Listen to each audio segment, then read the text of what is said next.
Hi, thanks for joining me again. Today's story is called Harold and the Purple Crayon by Crockett Johnson. Let's get started.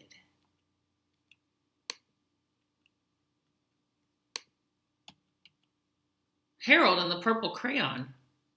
One evening, after thinking it over for some time, Harold decided to go for a walk in the moonlight. There wasn't any moon, and Harold needed a moon for a walk in the moonlight. And he needed something to walk on. He made a long straight path so he wouldn't get lost, and he set off on his walk, taking his big purple crayon with him.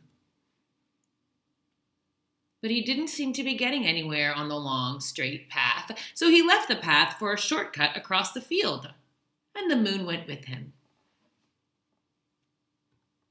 The shortcut led right to where Harold thought a forest ought to be. He didn't want to get lost in the woods, so he made a very small forest with just one tree in it.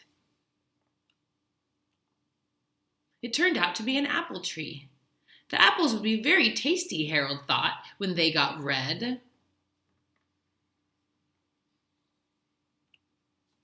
So he put a frightening dragon under the tree to guard the apples. It was a terribly frightening dragon.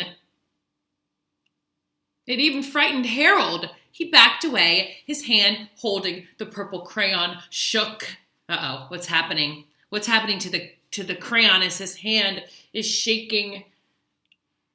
Suddenly he realized what was happening, but by then Harold was over his head in an ocean. Uh-oh, he drew himself right into the ocean. He came up thinking fast, and in no time, he was climbing aboard a trim little boat. He quickly set sail, and the moon sailed right along with him. After he had sailed long enough, Harold made land without much trouble. He stepped ashore on the beach, wondering where he was.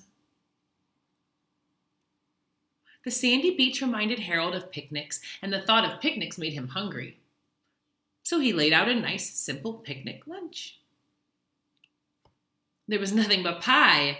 There was all kinds. Oh, there were 9 kinds of pies that Harold liked best. Wow, what kind of pie? I wonder what kind of pie they were. When Harold finished his picnic, there was quite a lot left. He hated to see so much delicious pie go to waste. So Harold left a very hungry moose and a deserving porcupine to finish it up. And off he went, looking for a hill to climb to see where he was. Harold knew that the higher up he went, the farther he could see, so he decided to make the hill into a mountain. If he went high enough, he thought he could see the window of his bedroom. What a good idea. He was tired and felt he ought to be getting to bed. He hoped he could see his bedroom window from the top of the mountain. But as he looked down over the other side, he slipped, and there wasn't any side of the mountain. He was falling in thin air. What should he draw? A trampoline. But luckily, he kept his wits and his purple crayon. He made a balloon, and he grabbed onto it. Then he made a basket under the balloon, big enough to stand in. He had a fine view from the balloon, but he couldn't see his window. He couldn't even see a house. So he made a house with windows, and he landed the balloon on the grass in the front yard. None of the windows was his window. He tried to think where his window ought to be. He made some more windows. He made a big building full of windows. He made lots of buildings full of windows. He made a whole city full of windows. But none of the windows was his window. He couldn't think where it might be. He decided to ask a policeman. The policeman pointed the way Harold was going anyway, but Harold thanked him.